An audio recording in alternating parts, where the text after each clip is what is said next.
Wajib lay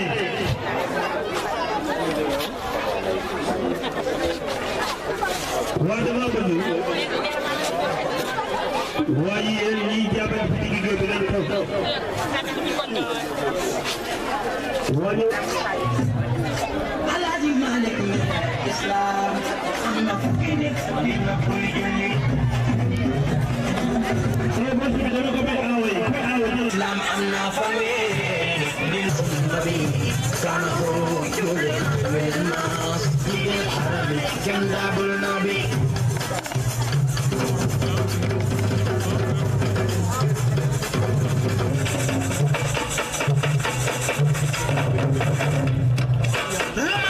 Bamba kodagal Bamba kodagal Nyonya asaman biblu nyonya so Bamba ni'mal liman ana islaman fatara umarin busra li ahli sama wal kullu yuqtaru Syekh Bamba ne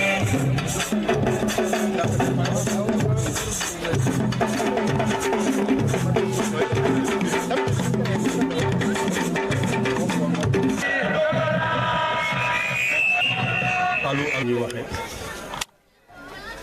xanaa danañu lot sax waaye ko defal ba mu jéem gannaaw loolu kenn ku ne na jàng astaghfirullah ñetti yoon julli ci yeneen bi ñetti yoon jàng Faatiha jàng ayatul kursi jàng falak jàng naas ñu ñaan yàlla jàmm yal nañ ko yàlla defal lii nga xam ne Pape Yade sumb na ko ah ñu ngi ko ci ñaanal yàlla jàmm ndax nag wax dëgg yàlla xale bu yaru la xale bu am yëg la ci diine ji ak bokkam am na ñëpp jàmm it ci am na gannaaw it nag xam naa dafay xëjut waaye sëñ bi defe naa am na lu bëri lu ma ci bëgg wax ndax bokkoon nañu nekk bërëb yu bëri ñu ngi ko doon jànkonte waaye nag mën naa am ñun dañ ko dul miinante waaye nag ñoo ngi fa woon ak yéen gannaaw loolu nag nañu jublu ci ñaan bi gannaaw Faatiha ayatul kursi yu falaq ak naas ñaan yàlla jàmm li ngeen di dox su fekkee njëriñal askan wi rek la yal na leen ko yàlla defal te jàppandi ko te saxal ko te dara di yéen a bismillah Allah la sinatu ma أنا من بين أيديهم الذي ما شاء في سماوات والأرض يغادي عبادي يرزق وأن يسعى وحيلا ربنا أسمع في الآخرة ربنا لا تزغ قلوبنا بعد إذ هديتنا وصل على سيدنا فالهادي إلى صراطك المستقيم وعلى آله حق قدره والحمد لله رب العالمين fii de sa xel na fi dal ndax de am nga fi ñi nga xam ne surtout ki nga xam ne mu di Pape Yade mii li mu mën pour dimbali la ko fii ci Louga mi ngi koy def kon nag kàddu yi ciy sànni kàddu dalal jàmm la nga xam ne fii sa bërëb la fii nii ah loo fi bëggul de xanaa ci yow lay nekk ñun nag dañoo bokk ci réew mi ñu yàgg xeex ngir démographie réew mi ci laante boobu lañu nekkoon bañ ci duggee it nag ñu gis ku mel ne Pape Yade mu nekk ci même lancé boobu ànd ak yow moo tax ñun ñëpp ñu tourné léegi nekk ci gannaaw ngir jàppale ko ngir loolu mun a am jamono jii nag ñun ñëpp gis nañu réew mi lu mu mel réew mi bëri na injustice réew mi bëri na li nga xam ne dañ ko doon xeex waaye ba tey loolu moo fi nekkaat kon nag réew su tollee foofu dafay jaatu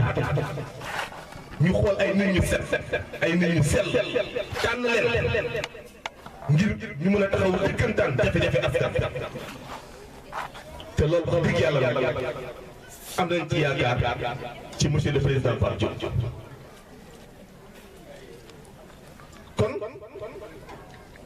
ñu bañ a bëgg wax ñu xam ne réew mi suñu réew mi ñun ñoo ko moom bu dee nag dañ fay tegoon ay nit ñu gis ni boobu ba tey lépp luñ doon xaar si ñoom yu si bëri gisuñu ko wala donc lépp luñ doon xeex démb li ci ëpp donc ba tey loolu moo fi continué di fi am kon jaadu na kon ñun ñëpp ñu taxaw boole suñuy doole fexe nag jiital ay nit ñu set ay nit ñu sell te loolu ñun ñëpp am nañ ci yaakaar ci monsieur le président Pape Diop mii taxaw kon nag fa tabaarakallaahu opposition bi yëpp monsieur le président ñëw nañu parti démocratique sénégalais ñu ngi fi ndaw Malick Gakou yi ñu ngi fi ndaw Idriss Seck yaa ngi fi opposition bi yëpp ñu ngi fi ngir lan parce que ku baax kii moo woote kan la wooteel yow mii la wooteel nag ngir lan ngir ñu taxaw si jafe-jafe askan bi kon nag ñun ñëpp kon ñu boole suñuy doole ñu xam ne ki ñu doon xaar ñëw na mu ngi nii mooy monsieur le président na nga xam ni nag kii toog di Pape Yade man ak moom ñu ngi bokkoon classe sama jiw 1999 fii ci lycée Malick Sall waaye de lii lañ xam ci moom yar wax dëgg yàlla ku yaru la ku dal la ku baax la ku bëgg sa parti biir la foo ko fekk moom ci dox subaak ngoon guddeeg bëccëg man société civile laa bokk waaye si man loolu rek laa ko xamal foo ko fekk mu ngi dox ci mission wu président Pape Diop ah kon nag yàlla ko yàlla dimbali ñun nag montagne lañ dëkk montagne la ñu am lépp lu ñu mën a jàppalee fii daañ la si jàppale fii ci réew fii ci Louga yi donc lu ñu mën jàppale donc daañ la si jàppale waaye ñu xam ni du ma dellu mukk du ma daj mukk di ko wax réew mi suñu réew la ñun ñëpp dañu fexe dem jëli suñuy carte électeur buñ ci diggee ci loolu ba pare lépp lu ñu gis ni jaaduwul ci réew mi si nuñ ko mën a fajee ñu faj ko ndax yéen saa nee na kan nag bu la dara méttee ñett rek moo ko mën a faj bii da nga koy métti di la sa xol ñaareel bi nga faj ko sa làmmiñ ñetteel bi nga faj ko ak sa loxo yaakaar naa ñaari dépassé nañ ko dañoo toll ci réew mi fi nga xam ni ñun ñëpp dañoo war a jóg takku ngir defar suñu réew lu ko gii ñu nekk nag gis nañu déjà fii nii ana ñu fi tegoon ana ñu fi faloon tey jii gën nañ leen a dégg ana waa HCCT ñi xam doon fi lañ leen tegoon le 19 mars kii fi nekk nii di président Macky Sall dañ koy waxoon ni dafa taxawoon la territorialisation des politiques publiques ana waa HCCT ñi fi tegoon ana ñi ngeen faloon yéen ñii nii pour ñu jàppale seen i askan n'est-ce pas donc si seen i problème gis leen kon nag ñun dañuy ñaan yàlla ñu mel ne ay ñoom Pape Yade yii fexe falu ñu ñëpp ñu jàppale leen ngir lan ngir ñu jàppale donc suñu gox bi amul leader amul dara kon nag loolu nag ñun suñu doléance la waaye nag na ngeen xam ni jamono ji nii fi ñu toll nii am na lu ñu naan ay parrainage ak yu kenn xamul kii fi nekk dafa ni moom daal moom day tànn ñu mu war a bëreel te loolu moo dul yoon ndax moom bu ñu ko defoon noonu moom du am temps wu nekk candidat bay falu ñun ñëpp xam nañu loolu. kon nag am na opposition bi li ñuy wax jamono yi passé mooy ni fu ñu déggee ni dañuy voté parrainage ñun ñëpp nañu jubali ci buntu assemblée nationale. amul luñ ciy ragal réew mi suñu réew la le 23 juillet ba mu fi amee ñun ñëpp dañoo taxoon daal loolu du fi amee kon système de filtrage boobu mu bëgg a def maanaam élection législative bi daa bëggoon candidat yi bëri bu candidat yi bëree moom loolu mooy avantage am bii nag da koo bëgg a filtrer de telle sorte que candidat yi day nekk ñaar wala ñett. mu jublu ci lan mu jublu ci donc mu def raw gàtt kon nag loolu du combat wu monsieur Pape Diop kese ñun ñëpp suñu combat la ndax ñoom kan am nañ seen teranga dara manqué wu leen bu ko nekkoon mu bàyyi politique dem toogi këram def lu muy def am nañ seen teranga mais nag magum jëm taal essence am ànd ak ay mbokkam bàyyi këram bàyyi ay soxnam bàyyi léppam ah kooku war nañoo xam ni réew mi moo ko ñor lu gaa ko ñor. kon nag ñu bañ a guddal ñu ngi lay dalal jàmm opposition bi yëpp kontaan nañu waa montagne yëpp kontaan nañu kon donc ñu ngi lay dalal jàmm ak salaam n'est-ce pas donc voilà donc. tey nag bisu mbégte la waaye dafa am lu fi am mooy koy wax Baye Mandiaye Diagne c'est le patriarche des familles de Bayax Bayax yëpp su ñu doon wax maanaam sëriñ mooy sëñ bi. donc moom moo jiite famille bi yëpp dafa wàcc liggéey tey suba moo tax bi ngeen ñëwee fokk fekk na ñu def li politicien baaxoo def mooy yëngu-yëngal musique boo ay ñuy xumal ba fi yëngutu mais malgré cela gis nañu nit ñi ñëw nañu kon xam na ni nit ñi jaraay bi soxal na leen donc monsieur le président ñoo ngi lay ñaan sa temps gàttul trop sa yite bëri na waaye Baye Mandiaye Diagne dafa nekk kenn suñu keroog ba ma dugg ci parti bi sol naa sama daal dem ba sa moom ma ne ko Pape Diop lay jàppale mu ni ma dana baax ca kaw ca kanam defal ma ñaan koñ bi ma nekk amul kër gu ma ko duggul ci mag ñi tàggu la damay ànd Pape Diop tàggu samay waajur ak samay xarit donc dama lay ñaan ñu buñ paree nga dimbali ma ci lu mën a àgg jaale Baye Mandiaye Diagne boobu ndax kenn la ci man moo ñu defal bi yëpp xam na trop mais nag mu nga koy ñaan donc di remercier ñëpp di sant mbooloo mi di dalal président Pape Diop di ko ñaanal nag li mu bëgg ci Sénégal yàlla na ko yàlla defal parce que lu baax doo ngay dox di ko wax di jàppale nit ñi ci lu ñu yëg ak lu ñu yëgul ñun ba dalee ànd ak moom diggante bi lu nekk am na ci lu nekk gis nañ ko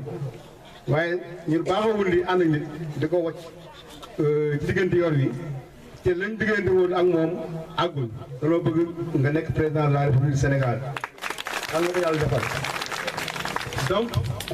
di remercier ñi fi ñëw ñëpp li ñu waroon a wax ci soxlay sénégalais yi Cheikh Omar Gueye représentant mouvement pour le développement du Sénégal wax na ko donc xamal na nit ñi ni réew mi toll na fa nga xam si war nañ koo jubanti sa jubanti bi ñun nit ñoo koy def kon nag ñoo ngi ñaan ñëpp ñu xam ne Sénégal toll na fa nga xam si nit ñi jaaxle nañ suñ demee ba ñu bëgg ñoo defloo ay parrainage ñu xam ni voté normalement kii dugg si carte kii dugg si urne bi di vote kii dugg si maanaam bureau de vote bi di vote da ngay vote kenn mënu koo xam muy lay wax le secret du vote doit être inviolable te fañ jëm moom buñ fa àggee léegi amatul secret boo signé pare na ñu xam yow mi parti bi nga bokk soo contré nguur gi ñu wut ay pexe yoo ñëwee wala ñu xeexe yow donc ñun ñu ngi xañ suñu ay droit le droit le secret du vote dafa nekk la xam ci constitution bi daf ko garanti léegi nag bu ñu demee ba Sénégal amatul maanaam sañ-sañu tànn ka ko neex wala ba ma ko tànn ñi jiite réew mi dañoo xam ne ah groupe bi kat ñee la ñu àndal ci diggante bi lu bëri bëri mën na fee xew pour boog ñu ngi lancé un appel au président de la République loolu suñu droit de vote le droit de vote est inaliénable Sénégal jàmm mu fa wax am réew mi ci jàmm dan la ko jox yor ko ci jàmm boo bëggee nag li nga xam si mooy sunu sutura dem vote ji te kenn du xam koo woteel ñu bëgg a créer la nga xam si système boo xam si mënoo fexe ba yow du nga xam foo bokk man nit mën na bokk si parti bi seen vote mais parrainage beneen affaire la engagement individuel la ba nga xam si nit ki da koy def signé joxe pièce d'identité donc loolu ñu ngi lay ñaan monsieur le président de la République bu fa àgg ak sénégalais yi du yoral réew mi ñun la ko joxe woon nit ñi nag dañoo pare ci nanguwaat ko say loxo jébbal ko Pape Diop donc ci lancé boobu la nekk ñoo ngi remercier ñëpp temps bi xam na monsieur le président Louga est honoré Montagne est honoré de votre visite ñu ngi lay sant di la gërëm bon li ñaanal ñëpp ñu delluwaat ci jàmm ak salaam Omar wax na ko fii kenn mooy fii xaalis confection wu ay chèque mais nit ñi détermination la ñu am xam ñu réew mi depuis 1960 ba léegi moo nekkoon le pays phare de l'Afrique occidentale ku daan wuy xam-xam Sénégal ngay ñëw kuy wut doole Sénégal ngay ñëw tey jii ñu dem ba Sénégal lépp du ko jégaani jamono yi bu jàll yu sorewul dara dem na ba Sénégal booy faju dañ naan la benn bati moo fi am loolu kenn mënu koo comprendre radiothérapie da ngay dem ay yeneen dëkk di ko jégaani waaw te mu nekk la nga xam si lu ñu métti la en tant que sénégalais yoroon université ba nga xam si mooy université Cheikh Anta Diop di former ay médecins de très haute renommée ñu nekkoon naar yi daan ñëw di jànge ñun bu nekkee université dana fa doon partager ak tous les africains ñu dem ba xam-xam boobu di fi jógee mënuñu ko mettre en application mënuñu ko mettre au profit de la population xanaa di seetaan sunu nit ñi sunu population bi ñu naan leen 100 millions ngay am pour nga mën a faju te ñu waroon a def loolu mu nekk gratuit couverture maladie universelle bi kay bu fekkee dañ ko gëm te mu nekk si ñoom dañ fexe ba nit ñi yëg ko waaye ñun xamuñu lu mu doon du koy wax rek ay wax la rek di sànni si ngelaw li mais fi nii ku feebar boo amul xaalis bu nekk sa poos doo si génn donc monsieur le président Pape Diop yaakaar moo ñu indi si yow lu dal la topp ngir leen lu espoir bi ñuy nourrir mooy que le Sénégal redevient un pays rayonnant retrouver sa place dans le concert des nations boobu espoir boobu moo ñu indi si yow yal na la yàlla jàppale ba nga àgg si man gëm naa ni ce sera bénéfique pour tout le Sénégal li nekk ci dëkk bi moom dama ko romb sax dama ci waxtaan dama ci sori ndax wàllu xam nañ li xew si dëkk bi on dirait une non-gestion de notre municipalité et aussi des affaires politiques de Louga dara lu baax lu population bi mën a jëriñoo lu ñu fi initié amu fi ay tapas médiatique dugg si benn rox may nit xaalis mu gën naan di wa def nangam les milliards qu'on nous avait annoncés lors du dernier conseil présidentiel délocalisé à Louga ah ñun de milliards yooyu ba léegi gisagul donc ñu nekk ñoom moom c'est utopique daal laa mën a wax c'est utopique te nit ñi doon nekk si réalité on veut vivre le réel nous voulons partir d'une observation empirique nit ki li muy dund dañ ko ciy jàppale waaye dina annoncé ay milliards yoo xam si kenn mës a gis fu ñu ko exécuté en tout cas ñun amul benn jeexital ci lii ñuy wax naan le panier de la ménagère marché ku fa dem dund ko yor sa panier milliards yooyu ñu la annoncé doo ko sentir ci biir marché bi ceeb bi yëgu ko diwlin bi yëgu ko transport bi yëgu ko waaw transport bi sax moo gën a sonn parce que ñu ngi indi ay yu kenn xamul ay terre boo xam ne ak si wul ci population bi diggante bu gàtt boobu ñu supprimé autant d'emploi transporteurs yi ñu leen masawu coono ci coono yooyu ngeen di rek ndax yooyu pexe yooyu bu ñu ko defee ba pare gestion ba ña koy gérer dëkk yu si réew mi léegi yéen ñu leen di ñaan ngeen fexe ba loolu du am yeneen nit ñu am xam-xam bu leer mën a yor Sénégal jël réew mi ba yooyu noonu xam si ay problème lay indi ay problème de vie individuelle xañ na kii dignitéem xañ ko teraangaam mu ngi daw ñu topp xale yoo am si la mu yor xamuñu fu mu ko jëlee yàlla na ci yàlla musal donc monsieur le président Louga ngi nii takku taxaw ànd ak yow xeex bi jàppale la ngir réew mi ci kàmb bi ñu ko bëgg a dugal mu bañ caa dugg Louga sonn nañu ndax ñi fi nekk teewal président de la république di dégg ne ay milliards alors que kenn amul fi benn loo ko sentiré monsieur le maire de Louga ni muy yoree dëkk bi xaalis boo ko amee entreprise dañ lay tere sax nga nekk l'entrepreneur traditionnel maanaam kii sa confond avec l'entreprise yore sa xaalis yor sa entreprise xamee woo salaire xamee woo charge fixe xamee woo charge variable lépp nekk sa poste nga koy joxe ci mbedd bi amul comptabilité amul traçabilité amul benn suivi scientifique bu ñu mën a def ci la gestion de l'argent alors que loolu ça doit être interdit dans une nation une république qui se respecte pour ñu permettre un individu yore des biens incontrôlables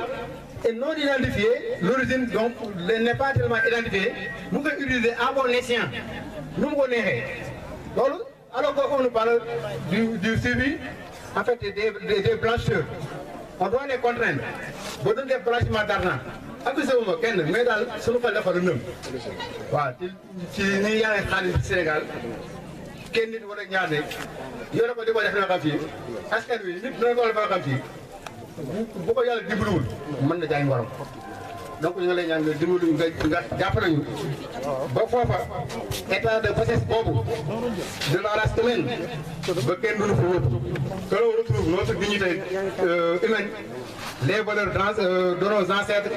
muy ngor jom ak fulla suqali Sénégal ba la fi nekkoon ñëwaat képp ku jógee Sénégal boo demee sa dëkk ñu naaw la les frontières sont poreuses n'importe qui accède à notre pays sans contrôle et on tape par là pour incriminer les gens parce qu'on les soupçonne d'être des djihadistes on dirait alors que contrôle bi dafa war a am d'une manière régulière et pérenne et suivi archivé aussi en fait automatisé ku dugg Sénégal boo jaaree ci benn frontière boo tegee sa loxo ñu authentifié la xam dëkk kañ nga fi ñëw dëkk yi nga mos a dugg yëpp dañoo bëgg Sénégal ñu ko ci xel mu sell xam-xam boobu dañ koo séntu ñu ko gis ñëw moo tax ñu ànd ak yow yàlla na yàlla yóbbu ko loolu ñu bëgg lépp ñu ko wax fii gàtt na mais daal li ñu naqari si réew bëgg na xam bu ñuy jàngalee ba ñu génn la ñuy jàngale di sànni ko fële di ñu wan ay naan toppal diw mu taxaw ci mbedd bi di def lu ko neex sax du xam-xam dëkk xam-xam moo ko yor lu ko ñi fi nekk jàpp li an liggéeyal Macky Sall seen xam-xam dafa des donc waa PDS si côté boobu maa leen di remercier aussi tous les partis de l'opposition yi fi nekk su ma limee damay juum et Rewmi et tout Guèye wax na ko di remercier délégation yi ñëw remercier waa Kébé Diallo waa Kébé Paas Diallo nee na yaramam dafa sutante waaye bu sañoon day nekk suñ kanam nekk suñ gannaaw waa këram ñëw na fi envoyé na fi délégation dem naa fa ba àgg fa Baas daf ma woo ne ma waxal Paas Diallo président Abdou Diop di fi ñëw ma ne ko d'accord boobu ñun xam nañ li seq Paas Diallo ma jóge fii dem ba si këram ma ne ko on m'a instruit de venir te visiter te t'appeler moom wala waaye sa diggante yow Pape Diop du ma ci woote damay dox donc nee na loolu yëg na ko te bu sañoon mbir mi dana sori fii donc di remercier waa Thiamène di remercier waa Ñomre principalement di leen defal mention honorable Gole Diop ak sa délégation di remercier bu sant waa Rita Diaw di sant waa Goyaar Sarr waa Ngeer Maral ñu ngi fi yaa leen sant di sant waa Yàlla Thiam waa Gandé aussi gis na leen ñu ngi fi di sant waa Ngidilé di sant waa commune Louga di sant département bi tout di sant ñëpp Pété Warak bu ma limee du ñu wax naa Assane Ba responsable Pété Warak ñu ngi lay sant gis nañ sa liggéey pour référendum bi ak si législatif yi di la xamal monsieur le président le département Louga coordination bokk gis-gis am na ay xew-xew yu fi am suñu conseiller bu ñuy wax ab Aziz Niang Thiamène yàlla ko yàlla xaar àjjana wàcc na liggéey sa jàmbaar la ci tool yi daanoo yow doo liggéeyal dama leen ko yóbbu la suñu jàll bu ñu wax suñu mbokk bete ba ma nga dëkk Thiamène moom it am na fii sinistre këram lakk na maanaam amoon na ay coono dina la koy yëgal donc am na ku doon ànd suñu compagnon de lutte fii ci commune Louga ñu koy wax Ibou Sakho doon liggéey plan international c'est moom moo nekkoon secrétaire administratif de bokk gis-gis de la commune de Louga doon prétendre pour être le secrétaire administratif départemental doon ko dox parce que agent la woon de plan international te woon ay relais ci biir département bi te tegoon ñu si yoon tamit doon ñu si jàppale yàlla def mu wàcc liggéey dafa accidenté waxoon naa la ko par téléphone kon Tofi Sakho woo naa ko magam la Tofi ñëw la koy jaale di ko jaale waa montagne ndax fii la nekkoon di ko jaale waa Louga yëpp di ñaan yàlla xaaral ko àjjana donc monsieur le président ñooñu say compagnon la lutte la woon say lieutenant la woon doon ñu jàppale am na benn association bu fi seen représentant nee na ma ñëwul mooy handicap uniforme avant que ñuy am parti avant que ñuy am siège di retrouvé wu handicap uniforme bu Ibrahima Sène moo ñu daan héberger duñu am siège waa këram ñoo daan jël chaise yi di daw di ñëw mu nuy may ndox mu sedd di ñu may fu ñu may ay cadre de réflexion donc loolu xeebuñu ko Ibrahima Sène nee na am gàllankoor mais loolu ñu ngi koy séddee mbooloo bi ñu ngi koy sant di ko gërëm parce que dafa mel yow la ko defal ndax sa waa kër da daan fàtt jamono yooya ñu ngi wër di làmbatu nit ñi wax duñ gëm ni ñii daal Pape moo leen yónni mosuñu juróomi nit waaye bon danaan bu ñu wax woon di yow sa base suñu jeex ñun daal dañoo bëgg nga gën ñoo ñemeloo yoon wi yaakaaruñu dara rek dina ñaanal aussi li nga bëgg yàlla defal la ko donc di remercier tout ñëpp la presse kontaan nañ seen liggéey ñu leen sant vous êtes impartial yéen seen liggéey rafet na GESCOM Louga Web Média ñu ngi leen di sant ñu fi teew observateur Walfadjri TFM Sud FM on vous remercie vous tous de votre franche collaboration et on vous a donné rien de tout je peux l'affirmer yéen a ma woo di ma laaj dan la fan président fu mu toll pour président ñor na leen tout au long 2 heures ba léegi ñu ngi may laaj président tool pour xam ne ni ñoom seen liggéey bi ñuy def teguñu ko ci ay conditionnalité. donc pour me résumer maa ngi sant ñëpp di gërëm aussi sama ñi nga xam ni sama ay ñi may nekk bokkal ci liggéey ci service bi jàppale na ma maa ngi gis seen taxawaay maa ngi remercier mun nag syndicaliste la si nguur gi laay liggéeyee waaye dafa am féete nee nañu sax yàlla moom lu ñëw Louga bu ñu ko ci jox ndax opposant la waaye maa ngi sant yàlla sama wërsëg nekkul seen ay loxo donc président ñu xamal loolu danoo branché ay danger je suis le représentant des cadres de Louga jooyu ma dara nag xëy na amuloo ma xañ ñu bëri mais ni ngay doxee moom moo doy ba moom mën a muñ loolu donc ñoo ngi koy seetee xam ne li ñu duñ deltu gannaaw fii comme avec yàlla la jox yàlla na yàlla jox merci beaucoup. Je pense que le projet de loi sur le parrainage est pour moi un projet de loi très dangereux pour la démocratie. Parce que il est à plusieurs niveaux pour moi. Le premier niveau, c'est qu'il va permettre au camp présidentiel de pouvoir connaître les forces et les faiblesses des différents candidats qui auront réuni suffisamment de parrainage. Mais je peux dire également qu'il va éliminer un nombre de Sénégalais, peut-être des Sénégalais qui ont la compétence, qui ont le profil de demander le suffrage des Sénégalais. Nous n'avons pas le droit d'empêcher à une frange de Sénégalais de ne pas pouvoir se présenter. C'est antidémocratique à ce niveau-là. Mais également, je pense qu'il y a un côté beaucoup plus vicieux. Parce que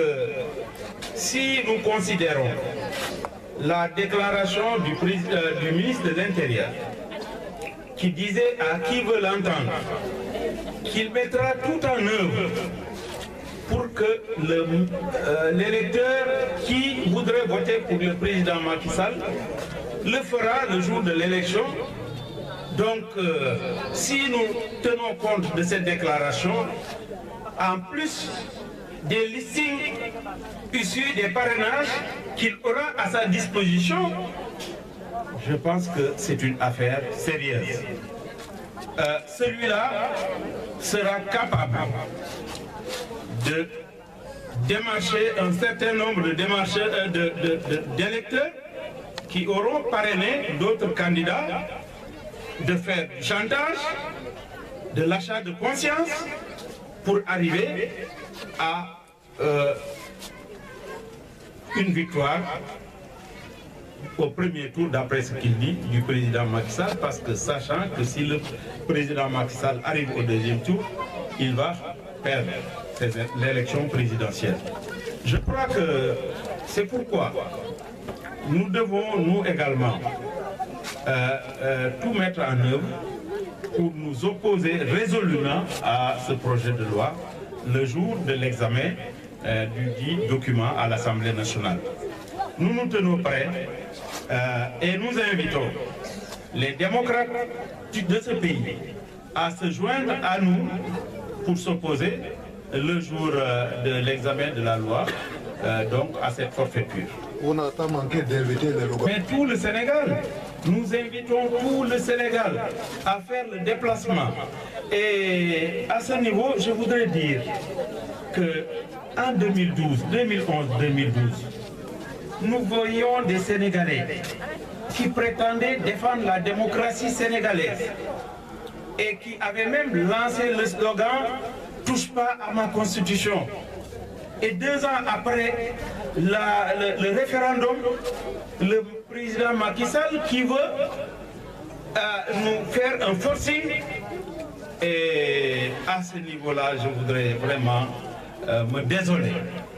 de la position de ces Sénégalais. C'est comme si la puissance de l'argent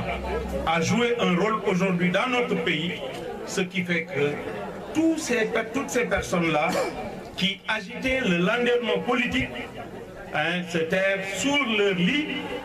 et font comme s'ils n'étaient plus dans ce monde-là. Je crois que ça également, c'était de la tromperie en direction du peuple sénégalais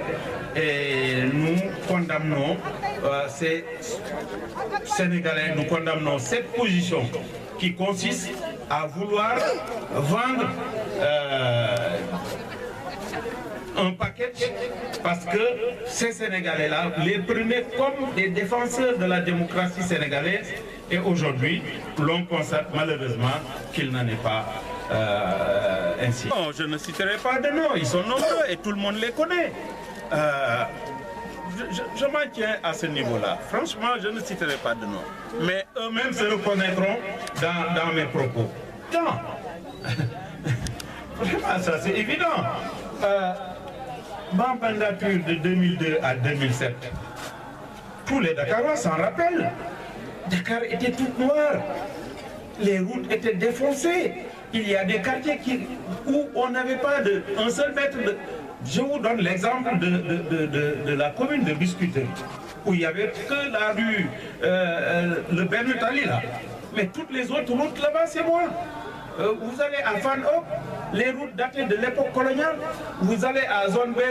tout ça. Mais et toutes les routes que nous avons à faire, à la Delta, partout. Médina, partout. Non, mais la voirie, l'éclairage, la santé, et j'en passe. Allez demander aux Dakarois ce que moi j'ai fait à Dakar. Dans le domaine également, dans le domaine social, vous allez au SAMU municipal, c'est un exemple dans le domaine de la santé. Vous allez voir la clinique ophtalmologique que j'avais réalisée à l'hôpital Abbasnao. Ça n'existe pas en Afrique. Ailleurs, dans le domaine social également, les secours pour les personnes indigentes, parce que le Sénégal mënoo ko gouverner te teniroo compte ni nit ñi dañu néew doole mënoo ko parce que loolu ba ma ñëwee secours yi 200 millions la ma yóbbu ko presque 800 millions. Bourse étudiants yi 55 millions ma yóbbu ko 500 millions amatul commission amatul woon pour tase naan kii moo war a am parce que boobu doyul ku demandé rek ma validé démb dama dem am na ñu fi nekk am ku ma dem seet benn genre portugais ñëw ci ndaje bi mu jël parole mu ni man dama la bëggoon remercier parce que xamoo ma sama doom yaa ko may bourse liggéey jàng na ba jeex mi ngi liggéey France xaw ma fan mais toujours lu mel noonu loolu mooy réew parce que bu fekkee ni ñi ngay politique rek la sa loxo di egg kooka yoragoo réew réew loxo dafay daj ñëpp daj ñëpp loolu mooy réew. Louga vraiment j'ai l'impression que Louga musul am maire bi ma fi duggee wax dëgg yàlla bi ma xoolee man bu ma duggee ci dëkk guddi éclairage public laay njëkk a xool. C'est vrai quand je suis rentré ici là à Louga j'avais le cœur meurtri parce que j'avais l'impression que Louga n'a jamais eu de maire. Parce que quand je rentre dans une ville, je regarde l'éclairage public et la voirie. Malheureusement, j'ai trouvé que franchement j'avais l'impression que Louga était plus développé que ça parce que Abdou Diouf était 20 ans président du Sénégal et il est un Lougatois. Donc, et j'ai vu que les Lougatois aussi ont depuis 2012 voté massivement pour le président Macky Sall. Je ne sais pas depuis lors ce qu'il a encore fait dans votre ville. En tout cas, je n'ai pas vu de grandes réalisations ici à Louga, comme partout ailleurs au Sénégal. Toutes les réalisations du président Macky Sall, presque 90% étaient des projets initiés par le président Wade, qu'il a retardé pour les exécuter à la fin, pour qu'on dise que c'est lui.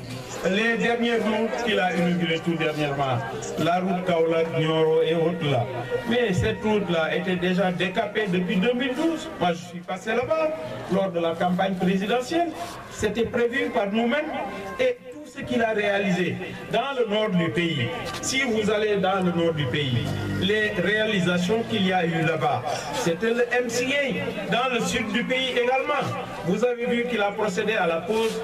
de la première pierre du port de Foundiougne tout derrière moi. C'était un projet avec la Chine, la rénovation des stades qu'il est en train de brandir, les arènes nationales. Tout ça, c'était la Chine, un projet que Wade avait négocié depuis 2010. Donc, il n'a pas beaucoup progressé pour notre pays. Même le train qu'il a, le train express régional, c'était dans le package de l'aéroport. Et malheureusement, le Nigeria, là où il a réalisé un TGV sur 180 km à 400 milliards, lui, il a réalisé un TER sur 53 km à 568 milliards. Nous devons nous poser des questions.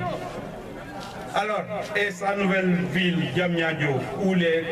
aujourd'hui tout le monde est d'accord, je l'ai dit il y a 2 ans, que les sols étaient gonflants là-bas. Aujourd'hui, il y a une réunion des experts qui vont se pencher sur le cas de la nouvelle ville de Diamniadio. Je pense que cela montre l'incompétence de Macky Sall et de son régime. Alors, si on a fait le président,